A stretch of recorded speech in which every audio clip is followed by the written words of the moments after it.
मुख्यमंत्री पुष्कर सिंह धामी ने भारतीय क्रिकेट टीम की ऐतिहासिक जीत पर उन्हें बधाई दी। सीएम ने एक्स पर पोस्ट में लिखा, ऐतिहासिक विजय। चैंपियंस ट्रॉफी 2025 के सेमीफाइनल मुकाबले में ऑस्ट्रेलिया को करारी शिकस्त देकर फाइनल में जगह बनाने पर भारतीय क्रिकेट टीम के होनहार खिलाड़ियों को हार्दिक बधाई एवं शुभकामनाएं। विश्व पटल पर भारत की विजय पताका फहराने वाले आप सभी खिलाड़ियों पर समस्त देशवासियों को गर्व है।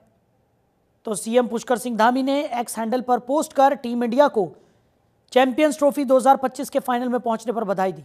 उन्होंने लिखा कि यह एक ऐतिहासिक विजय है और चैंपियंस ट्रॉफी 2025 में भारतीय टीम का प्रदर्शन जिस तरीके का रहा है उसने सभी को गौरवान्वित किया है। साथ ही साथ उन्होंने कहा कि जिस तरीके से ऑस्ट्रेलिया को हराकर टीम इंडिया ने फाइनल में अपनी जगह बनाई है तो सभी खिलाड़ियों पर पूरे देशवासियों को गर्व है।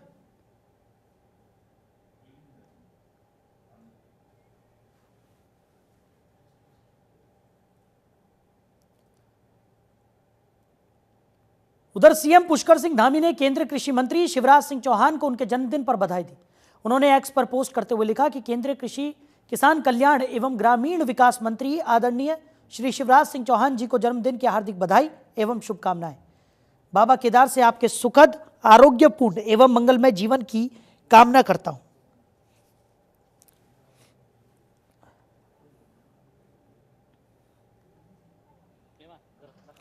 तो अगली खबर देहरादून से है। भाजपा का संगठन चुनाव चल रहा है। हाल ही में भाजपा ने अपने सभी मंडल अध्यक्षों के नामों की घोषणा की थी, जिसके बाद अब बारी जिला अध्यक्षों की घोषणा करने की है, जिसको लेकर तमाम तैयारियां चल रही हैं और चयन प्रक्रिया भी तेज है। इसी को लेकर भाजपा प्रदेश अध्यक्ष महेंद्र भट्ट का कहना है कि भाजपा का संगठन पर्व चल रहा है और जिला अध्यक्षों के निर्वाचन की तैयारियां भी चल रही है। आपको बता दें कि पर्यवेक्षकों ने जो रिपोर्ट दी है उसको केंद्रीय बीजेपी ऑफिस को भेज दिया गया है। जल्द ही जिला अध्यक्षों के नामों की भी घोषणा की जाएगी। बात देखिए, संगठन पर्व हमारा चल रहा है और मुझे बताते खुशी है कि हम जिला अध्यक्ष की निर्वाचन की प्रक्रिया की ओर बढ़े। कल जो पर्यवेक्षक सब जिलों के अंदर गए थे उनके द्वारा जो रिपोर्ट दी गई वो मेरे द्वारा, हमारे चुनाव अधिकारी खजान दास जी द्वारा, हमारे महामंत्री संगठन जी द्वारा, माननीय मुख्यमंत्री जी द्वारा हमने वो रिपोर्ट अपने जो राष्ट्रीय जो हमारे पर्यवेक्षक हैं चुनाव के, राजकुमार चहर जी, उनको हमने सौंप दी है। और मुझे लगता है कि बहुत जल्दी उनके द्वारा भी सब प्रकार की चर्चाओं के बाद और विधिवत रूप से हम प्रदेश के जो जिले के अध्यक्ष की घोषणा कर देंगे और उसके बाद प्रदेश अध्यक्ष के चुनाव की विधिवत घोषणा केंद्र द्वारा होगी। उसकी तिथि भी आप सबके सामने। तो इसी खबर पर ज्यादा जानकारी के साथ हमारे सहयोगी हरीश खनेड़ा हमारे साथ जुड़ गए। हरीश, भारतीय जनता पार्टी की बात करें, पदाधिकारियों का चुनाव यहां पर शुरू हो गया है, क्या कुछ जानकारी मिल पा रही है? और देखिए शायद अगर बात करें तो प्रदेश में संगठन स्तर पर जो भाजपा में चुनाव हो रहे हैं, अभी हाल ही में जो चुनाव हुए हैं वो सभी जो मंडल अध्यक्षों के चुनाव हुए हैं और इसके बाद अब जिलाध्यक्षों के चुनाव होने हैं। इसको लेकर के जो पर्यवेक्षक हैं उनकी तरफ से एक रिपोर्ट यहाँ पर बनाई गई है जिसे हाईकमान को भेजा जाएगा और उसके बाद जो किस व्यक्ति को कहाँ पर जिम्मेदारी दी जानी है, किस जिले में से जिलाध्यक्ष भाजपा का बनाना है, तो इस तरफ भी काम किया जाएगा। अभी हाल ही में चाहे वो महेंद्र भट्ट हो, चाहे महामंत्री संगठन हो, सभी की तरफ से और मुख्यमंत्री की तरफ से भी जो रिपोर्ट है वो पर्यवेक्षकों को भेजी गई है, केंद्रीय पर्यवेक्षक, और उसके बाद वो ये जो रिपोर्ट है वो भेजी जाएगी। उसके बाद ही जो अंतिम मोहर है इस पर लगेगी। बहरहाल अगर हम 13 जिलों की बात करें तो उसमें 13 जिलों से जो जिलाध्यक्ष हैं वो यहाँ पर बनाए जाते हैं और भाजपा की अगर बात करें तो यहाँ पे 17 जिलाध्यक्षों की जो चुनाव है वो किए जाते हैं। इस बार की अगर बात करें तो महेंद्र भट्ट का जो प्रदेश अध्यक्ष है उनका ये कहना है कि सभी जो रिपोर्ट है वो भेजी गई है। रिपोर्ट के आधार पर ही जो पार्टी इसमें तय करेगी कि इसको कहां पर जिम्मेदारी दी जानी है। हालांकि उसके बाद जो प्रदेश अध्यक्ष के भी चुनाव होने हैं वहां से भी नाम जो केंद्र से जो नाम होगा उस पर अंतिम मोहर लगाई जाएगी। जी बिल्कुल। और हरीश, बात की जाए क्योंकि पदाधिकारियों के चुनाव को लेकर कितनी ज़्यादा जद्दोजहद यहाँ पर हमने देखी है, पर्यवेक्षकों का यहाँ पर पर्यवेक्षक बनाए गए, पर्यवेक्षकों ने रिपोर्ट यहाँ पर बनाई, उसके बाद इस रिपोर्ट को केंद्र को भेजा गया है, अब वहाँ से नामों का ऐलान होने वाला है। यानी कि पूरी एक रणनीति के तहत इन पदाधिकारियों का जो ऐलान है वो यहाँ पर होगा। मंडल अध्यक्षों के नामों का ऐलान ऑलरेडी किया जा चुका है। तो एक पूरी प्रक्रिया है भारतीय जनता पार्टी की जिसके तहत लगातार भारतीय जनता पार्टी काम करती हुई नजर आ रही है। बिल्कुल सही, आपने बिल्कुल सही कहा। और ऐसे में अगर ये माना जाए कि अब 2027 में जो चुनाव होने हैं, इसके मद्देनज़र भी ये बहुत मायने रखता है कि किस जो संगठन में जो सक्रिय कार्यकर्ता होगा, उसे विशिष्ट जिले की यहाँ पर कमान दी जाएगी। और जिले स्तर पर क्योंकि तमाम जगहों पर विधानसभा के चुनाव होने हैं, तो इस चुनाव को लेकर के भी कहीं न कहीं भाजपा रणनीति बनाती हुई नज़र आ रही है। और ऐसे में भाजपा उन लोगों को जोड़ने का काम कर रही है, जिनके साथ संगठन मिल कर के काम करे, यानी कि जो बाकी के जो लोग हैं, चाहे पन्ना प्रमुख से लेकर के मंडल अध्यक्ष से लेकर के और तमाम जो जिले के जो कार्यकर्ता है, उनको भी यहाँ पर तवज्जो दी जाएगी और उसी आधार पर जो चुनाव होंगे विधानसभा 2027 के, उसको फतेह किया जा सकता है। तो इसी तरफ लगातार भारतीय जनता पार्टी की जो नीति है वो ये बताती है कि अब कहीं न कहीं इन सभी चीज़ों को ध्यान में रखा जा रहा है कि ताकि जो विधानसभा चुनाव जो होंगे यानी कि 2027 में, तो उसका विशेष फ़ोकस यहाँ पर रखा जाएगा और उसी आधार पर जो पार्टी के जो जिलाध्यक्ष हैं, उनको चुना जाएगा। तो ये जो अंतिम जो रिपोर्ट है, ये मुख्यमंत्री पुष्कर सिंह धामी की तरफ से, महेंद्र भट्ट की तरफ से और साथ ही साथ जो संगठन महामंत्री हैं, उनकी तरफ से ये जो रिपोर्ट है, ये केंद्रीय पर्यवेक्षक को भेजी गई है और उस आधार पर जो है तमाम जो जैसे मैंने जो जिले आपको बताए हैं, उन जिलों में जिलाध्यक्ष की नियुक्तियाँ की जाएगी। जी। बिल्कुल, जिलाध्यक्षों के नामों की भी जल्द घोषणा यहाँ पर कर दी जाएगी हरीश। और साथ ही साथ अगर बात की जाए, क्योंकि उत्तराखंड में भारतीय जनता पार्टी जिस मजबूत स्थिति में है, उस स्थिति को बरकरार रखना एक बहुत बड़ी जिम्मेदारी यहाँ पर भारतीय जनता पार्टी की है। और भारतीय जनता पार्टी हमेशा से यही चाहती है कि जहाँ जहाँ पर उनकी स्थिति इस तरीके से मजबूत है, उस स्थिति को कायम किया जा सके और साथ ही साथ लोगों से जुड़ाव यहाँ पर देखा जा रहा है कि ज़्यादा से ज़्यादा हो सके, ताकि भारतीय जनता पार्टी आने वाले चुनाव में भी बेहतर प्रदर्शन यहाँ पर करे और किसी भी तरह की कोई परेशानी यहाँ पर पूरे संगठन को ना हो। इसी लिहाज से पदाधिकारियों के चुनाव को लेकर भी काफ़ी ज़्यादा सक्रियता यहाँ पर बढ़ती जा रही है। देखिए साहिल, क्योंकि फोकस जो है वो 2027 फतेह करना है, तो इसी तरफ लगातार जिस तरह से 2027 के जो विधानसभा चुनाव होंगे, उसी को ध्यान में रखते हुए तमाम जिलाध्यक्षों की नियुक्तियां होनी हैं। और इसके साथ ही जो संगठन को मजबूत बना सके, क्योंकि अब प्रदेश अध्यक्ष की भी जो कार्यकाल है महेंद्र भट्ट का, वो पूरा हो चुका है और ऐसे में अब प्रदेश अध्यक्ष भी भारतीय जनता पार्टी को नया प्रदेश अध्यक्ष मिलने वाला है। तो इस तरफ भी एक रिपोर्ट बनाई जा रही है कि कौन प्रदेश की जिम्मेदारी संभाल पाएगा। तो इन सभी चीज़ों को देखा जा रहा है, एक-एक चीज़ को यहाँ पर टटोला जा रहा है। और जैसे कि अभी इससे पहले जो मंडल अध्यक्षों की जो नियुक्तियाँ हुई हैं, उसके बाद अब जो जिलाध्यक्ष हैं, उनकी यहाँ पर उनके नाम की घोषणा होनी बाकी है।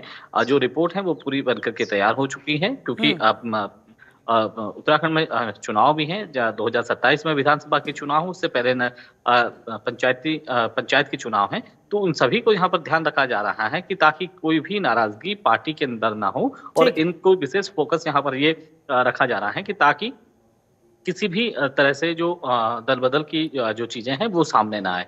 तो किसी को नाराज़ नहीं करना है और इसी तरफ लगातार पार्टी इस पर बहुत जोर लगा रही है। लंबे समय से इस पर मंथन किया जा रहा था और अभी जो फाइनल जो रिपोर्ट है वो नामों की भेजी गई है, क्योंकि यहाँ पर मुख्यमंत्री की भी रिपोर्ट गई है, साथ ही साथ महेंद्र भट्ट की जो प्रदेश अध्यक्ष हैं उनकी भी रिपोर्ट यहाँ पर गई है और इसके अलावा जो संगठन जो महामंत्री हैं उनकी भी रिपोर्ट यहाँ पर गई है। तो अब पार्टी के जो पर्यवेक्षक यहाँ पर बनाए गए हैं, उन पर्यवेक्षकों को ये रिपोर्ट जानी है और उसके बाद ये जो केंद्रीय हाईकमान है, उसके बाद ये रिपोर्ट को एनालाइज करेंगे और उसके बाद इसको अंतिम मुहर इसमें लगेगी। जी। चलिए हरीश, हमारे साथ जुड़ने के लिए, इन तमाम जानकारियों के लिए आपका बहुत शुक्रिया।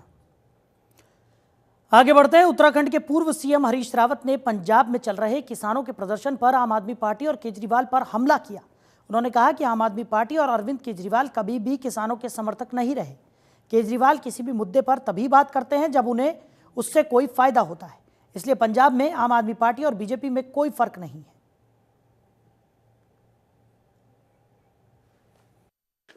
आप कभी भी किसान समर्थक नहीं रही। किसानों के लिए केजरीवाल साहब का ही अपना कोई कंसेप्ट नहीं है। ये तो बोरोड कंसेप्ट पे जिस समय जो पॉलिटिकली उनके लिए कन्वीनियंट होता है तो उस पर बात करते हैं। और इसलिए पंजाब के अंदर फिर क्या अंतर रह गया मान साहब में और मोदी साहब में। यदि किसानों का अपमान ही करना है तो एक लगातार उनकी अनसुनी करके उनको तड़फा करके उनका अपमान कर रहे हैं, और दूसरी तरफ जो है मान है जो उनकी बात सुनना नहीं चाहते और बीच में मीटिंग छोड़ करके चले जाते हैं। उनको फटकारता मान साहब को किसानों के साथ खड़ा होना चाहिए, उनसे ये अपेक्षा की जाती है। पंजाब का किसान नहीं, देश का किसान इस बात की अपेक्षा करता है कि वो किसानों के साथ खड़े होंगे। और एक तरफ आप अन्नदाता कहते हैं और दूसरी तरफ आप अपमान करेंगे, चाहे वो केंद्र की सरकार हो या किसी राज्य की सरकार हो, किसी भी सरकार को किसानों का अपमान करने का कोई। उधर देहरादून में जिला एवं महानगर अध्यक्षों की बैठक के बाद कांग्रेस कार्य समिति के सदस्य गुरदीप सिंह संपल और प्रदेश अध्यक्ष करण माहरा, यशपाल आर्य समेत कांग्रेस के वरिष्ठ नेताओं ने प्रेस कॉन्फ्रेंस की, जिसमें CWC सदस्य गुरदीप सिंह सप्पल ने कहा कि लोगों के वोट काटकर फर्जी वोटों के माध्यम से भाजपा चुनाव जीत रही है। केदारनाथ उपचुनाव और नगर निगम चुनाव में भाजपा वोटर लिस्ट से वोटर्स का नाम ही गायब करवा देती है। कांग्रेस अब लोगों के बीच जाकर उन्हें यह बताएगी कि बीजेपी उनके मौलिक अधिकार का हनन कर रही है।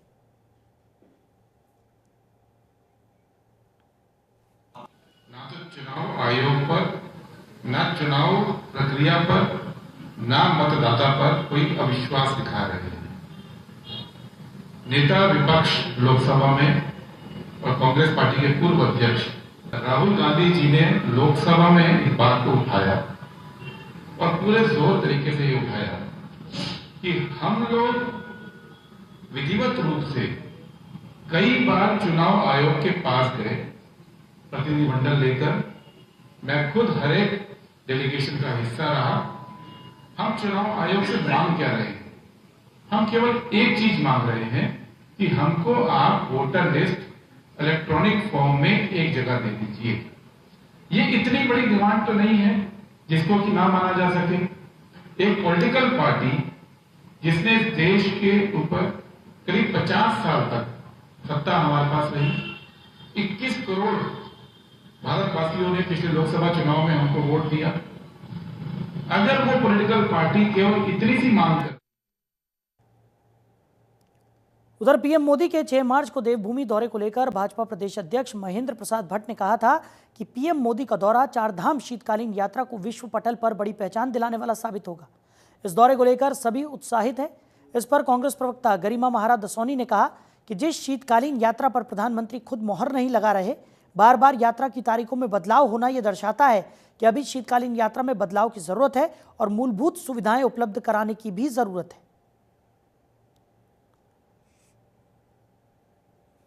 बहुत ही शर्मनाक है कि भारतीय जनता पार्टी जो फूके हुए कारतूस हैं, उन सारी बातों को लेकर जनता के बीच में उपलब्धि के रूप में डुगडुगी पीट रही है। भू कानून इतना लचर है कि उसमें इतने छेद हैं कि धीरे धीरे अब सरकार को भी पता चलेगा कि एक ही प्रदेश में 2 कानून आपने लागू कर दिए। आपने हरिद्वार और उधम सिंह नगर पर अपना भू कानून लागू नहीं किया, गोया वो प्रदेश का हिस्सा ही ना हो। आपने नगर निकायों में इसको लागू नहीं किया, 100 से ज़्यादा हमारे निकाय हैं उसमें आपने इसको लागू नहीं किया, तो वो भी एक बड़ा लूप होल है। तो कहीं ना कहीं ज़मीन को आपने चोर दरवाजे से बेचने का पूरा रास्ता खुला छोड़ दिया भूमाफियाओं के लिए। वहीं आप यूसीसी की बात करें तो यूसीसी के लिए जो उत्साह भाजपा के कार्यकर्ताओं में है वो आम जनमानस में बिल्कुल नगण्य है। वो उत्साह कहीं देखने को नहीं मिल रहा, क्योंकि आम जनमानस की जिंदगी में इस यूसीसी के आ जाने से कोई फर्क नहीं पड़ेगा। वहीं आप देखिए जो तीसरी बात ये कर रहे हैं शीतकालीन यात्रा की, जिस शीतकालीन यात्रा को प्रधानमंत्री मोदी मोहर नहीं लगा रहे हैं, बार बार उनकी तारीखों में तब्दीलियां होना इस बात का द्योतक है कि अभी आपकी शीतकालीन यात्रा में आमूलचूल परिवर्तन करने की ज़रूरत है। वहाँ बेसिक जो फैसिलिटीज़ हैं वो मुहैया कराने की ज़रूरत है। बहुत ही शर्मनाक है कि भारतीय जनता पार्टी नरेंद्र मोदी की शीतकालीन यात्रा को लेकर सवाल उठाए गए हैं। कांग्रेस की तरफ से ये सवाल उठाए गए। कांग्रेस का कहना है कि यात्रा पर प्रधानमंत्री खुद मोहर नहीं लगा पा रहे हैं और ये दर्शाता है कि कहीं ना कहीं शीतकालीन यात्रा में बदलाव की ज़रूरत है। तो गरिमा दसौनी ने प्रधानमंत्री के दौरे को लेकर सवाल उठाए। उन्होंने कहा कि शीतकालीन यात्रा में बदलाव की ज़रूरत है और ये इस बात से साबित होता है क्योंकि प्रधानमंत्री नरेंद्र मोदी शीतकालीन यात्रा पर उत्तराखंड पहुंचने वाले थे, लेकिन तारीखों में बार बार बदलाव किया जा रहा है। और जिस यात्रा को लेकर प्रधानमंत्री खुद मोहर नहीं लगा पा रहे हैं, उसकी वजह से ये साफ तौर पर जाहिर है कि कहीं ना कहीं इस यात्रा में अभी भी कई बदलावों की ज़रूरत है। उधर उत्तरकाशी के मुकबा में मां गंगा के शीतकालीन प्रवास पर प्रधानमंत्री नरेंद्र मोदी के 1 दिवसीय दौरे को लेकर स्थानीय लोगों में काफ़ी उत्साह है। मां गंगा के मायके मुकबा और वाइब्रेंट विलेज हर्षिल की यात्रा के लिए जिला प्रशासन तैयारियों में लगा हुआ है। ऐसा माना जा रहा है कि प्रधानमंत्री इस यात्रा पर देवभूमि के पारंपरिक परिधान में नजर आ सकते हैं। स्थानीय व्यक्ति ने प्रधानमंत्री को यात्रा के दौरान भोटिया और किन्नौरी जनजाति के लोगों द्वारा तैयार किए गए स्थानीय उत्पाद भेंट करने की योजना भी बनाई है। हाँ, इसके बारे में ऐसा है कि हमारे माननीय प्रधानमंत्री जी हमारे क्षेत्र में पधार रहे हैं, बड़ी सौभाग्य की बात है। और इसी से प्रेरणा लेकर मैंने सोचा कि मैं एक उद्यमी के नाते से एक अपने हाथ से बना हुआ एक ऐसी आइटम मिर्जाई और टोपी उन्हें भेंट करूं। इस संबंध में मैंने हमारे माननीय विधायक सुरेश चौहान जी से भी संपर्क किया। उन्होंने कहा ठीक है, अच्छा है, इसको आप बनाइए, हो सके तो एक हमारे लिए भी बनाइए। मैंने कहा हाँ, मैंने कहा बनाता हूँ ज़रूर। और मैं अपने प्रयास से एक यहाँ की पहाड़ी शैली के अंतर्गत एक मिर्जाई और टोपी माननीय प्रधानमंत्री जी को बना रहा। तो अगली खबर देहरादून से है, जहां उत्तराखंड शासन ने 5 आईपीएस अधिकारियों के ट्रांसफर कर दिए। आदेश के मुताबिक मुकेश कुमार को आईजी P&M से डीआईजी P बनाया गया है। वहीं धीरेन्द्र गुंजियाल को एडीजी कारागार से डीआईजी क्राइम एवं कानून व्यवस्था की जिम्मेदारी दी गई है। इसके अलावा रचिता जुयाल को पुलिस मुख्यालय से एसपी सतर्कता अधिष्ठान में नियुक्त कर दिया गया है। जितेंद्र मेहरा को Haridwar ASP crime and traffic से एसपी क्राइम एंड ट्रैफिक बना दिया गया है। इसके साथ ही निहारिका तोमर को एएसपी क्राइम एंड ट्रैफिक से एसपी क्राइम एंड ट्रैफिक बना दिया गया है।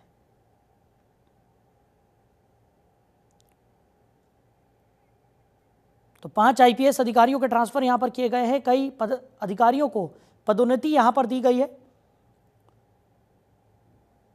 तो कई अधिकारियों की पोस्टिंग भी बदल दी गई है।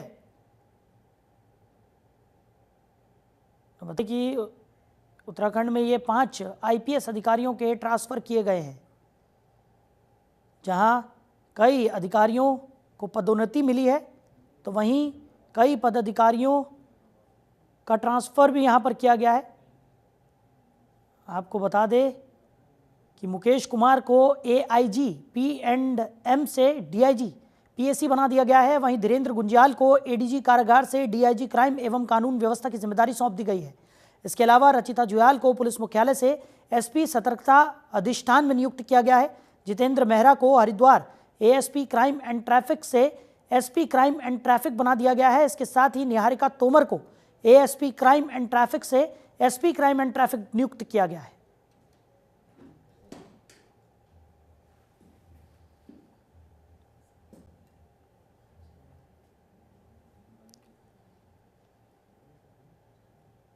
उधर काशीपुर का चैती मेला एक बार फिर से अपनी पुरानी पहचान में लौट रहा है। जहां बीते साल में दुकानों के स्थान बदले गए थे, वहीं इस बार फिर से मेला अपने पारंपरिक स्वरूप में लगेगा। इसे लेकर प्रशासन ने तैयारियां तेज कर दी हैं। अधिकारी मुआयना कर चुके हैं। जल्द ही टेंडर प्रक्रिया भी पूरी होने वाली है। उत्तर प्रदेश की सीमा पर बसे काशीपुर का चैती मेला सिर्फ एक मेला नहीं, बल्कि आस्था, व्यापार और मनोरंजन का महाकुंभ है। वहीं इसे लेकर प्रशासन का भी भरपूर सहयोग मिल रहा है।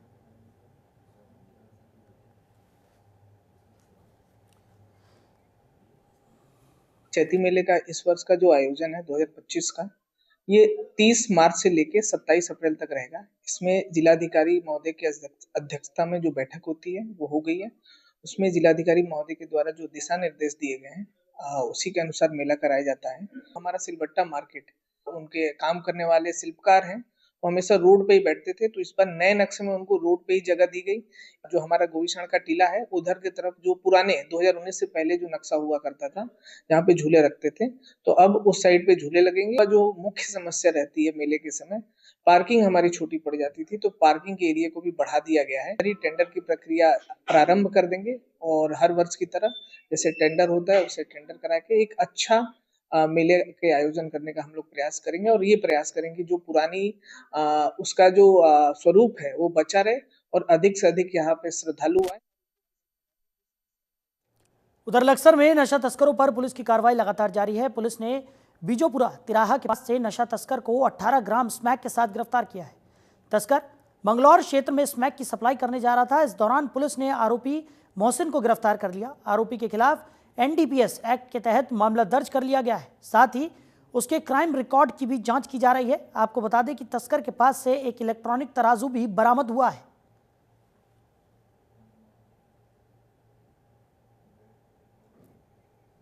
तो स्मैक के साथ स्मैक तस्कर को भी पुलिस ने गिरफ्तार कर लिया है। बड़ी सफलता पुलिस के हाथ लगी है। तो स्मैक तस्कर मोहसिन पर केस भी दर्ज कर लिया गया है। तो जनपद हरिद्वार पुलिस को यह बड़ी सफलता हासिल हुई। तस्कर के पास से इलेक्ट्रॉनिक तराजू भी पुलिस ने बरामद किया है। तो तस्कर मोहसिन के खिलाफ मामला दर्ज कर पुलिस आगे की कार्रवाई में जुट गई है।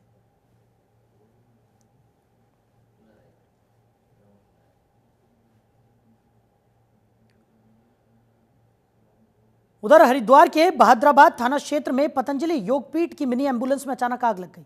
एम्बुलेंस पतंजलि योगपीठ फेज 1 से फेज 2 के लिए जा रही थी, जिसमें लगी आग ने देखते ही देखते विकराल रूप धारण कर लिया। हालांकि मौके पर मौजूद ड्राइवर ने किसी तरह अपनी जान बचाई और सुरक्षित बाहर निकल आया। आग की लपटें इतनी तेज थी कि एम्बुलेंस धू-धू कर जलने लगी और आसपास हड़कंप मच गया। वहीं पतंजलि योगपीठ के कर्मचारियों और स्थानीय लोगों ने मिलकर आग पर काबू पा लिया। आग लगने का कारण शॉर्ट सर्किट बताया जा रहा है। तो पतंजलि योगपीठ की यह एम्बुलेंस थी जिसने अचानक से आग पकड़ ली और देखते ही देखते आग ने विकराल रूप धारण कर लिया, जिसके बाद एम्बुलेंस जलकर खाक हो गई। वहीं ड्राइवर ने किसी तरह कूदकर अपनी जान बचाई। तो बता दें कि पतंजलि की ये एम्बुलेंस बताई जा रही थी जो कि स्थानीय लोगों को ले जाने का काम करती थी। तो फेज़ 1 से फेज़ 2 की तरफ ये एम्बुलेंस जा रही थी। उसी दौरान शॉर्ट सर्किट की वजह से बताया जा रहा है कि यह आग लग गई। उधर हरिद्वार के रोशनाबाद पुलिस मॉडर्न स्कूल में फायर यूनिट द्वारा अग्निशमन जागरूकता कार्यक्रम आयोजित किया गया। इस दौरान छात्रों और टीचर्स को प्राथमिक फायर ब्रिगेड उपकरणों की भी जानकारी दी गई। विशेषज्ञों ने आग लगने की स्थिति में इन उपकरणों के सही उपयोग और हैंडलिंग के बारे में विस्तार से समझाया। कार्यक्रम में इमरजेंसी नंबर 112 के महत्व पर विशेष जोर डाला गया। वहीं आग से बचाव के उपायों में रसोई गैस लीकेज के खतरों से बचने के तरीके और भूकंप के दौरान सुरक्षा उपायों की भी जानकारी दी गई। तो फायर ब्रिगेड ने जागरूकता कार्यक्रम का आयोजन किया था। हरिद्वार में इस जागरूकता कार्यक्रम का आयोजन फायर ब्रिगेड की तरफ से किया गया। बता दें कि पुलिस मॉडर्न स्कूल में लोगों को फायर ब्रिगेड की टीम ने जागरूक किया और सुरक्षा के उपकरणों के बारे में भी जानकारी देते हुए नजर आए। तो आग भूकंप से बचाव की जानकारी यहाँ पर दी गई और लोगों को समझाया गया कि किस तरीके से आपातकाल की स्थिति में अपने आप को सुरक्षित रखना है और साथ ही साथ अपने जान पहचान वालों को भी सुरक्षित कैसे रखा जाए, उसको लेकर भी जानकारियाँ यहाँ पर मुहैया कराई गई। तो फायर उपकरणों के इस्तेमाल को लेकर भी फायर ब्रिगेड की टीम ने लोगों को जानकारियाँ दी।